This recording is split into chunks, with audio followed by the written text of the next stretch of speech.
My name is Patrick Gill, and my advocacy assignment focuses on the Generosity Collective that is happening at United Methodist Family Services, which is where I work and also where I'm doing my field placement.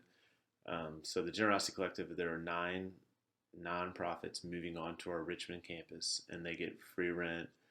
Obviously, the recognition of our name, which United Methodist Family Services is a massive nonprofit, also get access to the volunteers that we have and other connections. And in return, it makes us look good because we're giving them free rent and that they have to acknowledge that we are doing that.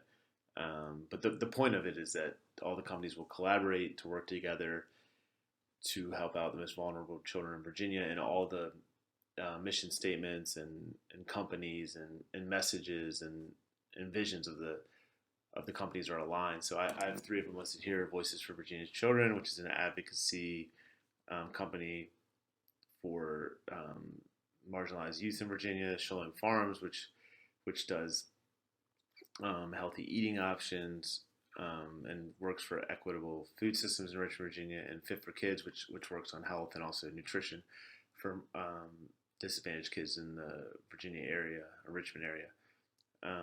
So the reason I listed these because all of these companies that are in the Generosity Collective are working together towards a common goal of trying to help the disadvantaged youth, including the foster care system in Virginia.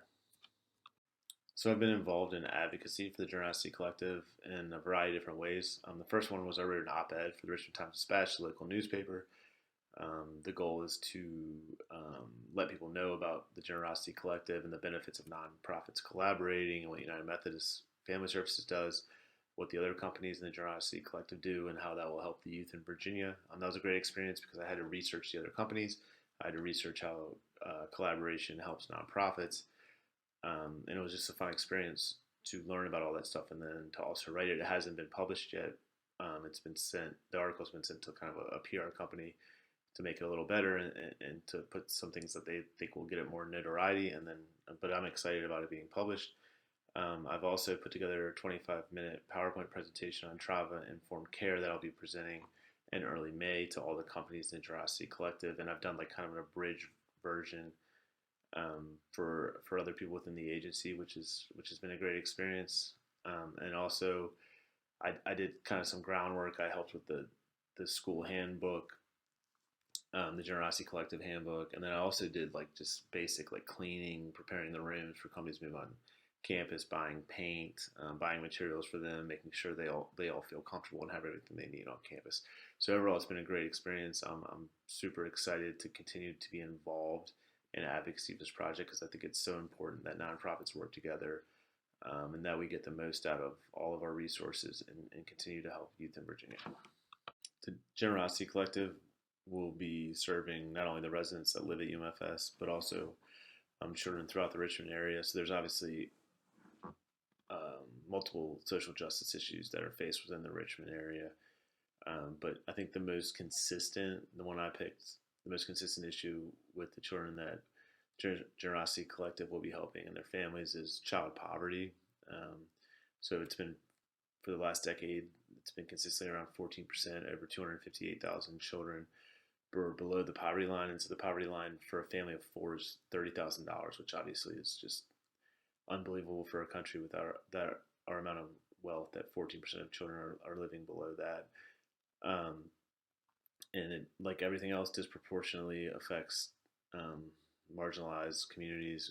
So the chance if you're Alaskan Native is 36%, if you're Black is 27%, Hispanic 17%, White 9%, and then Asian Pacific Islander 8.2%.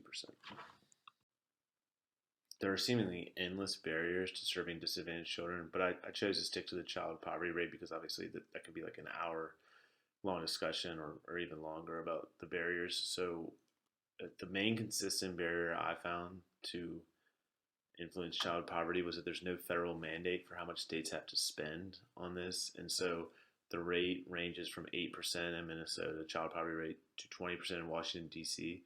And if there was a federal mandate that required all the states to spend as much as the state that spends the most does, that would raise 5.5 million children above the poverty line.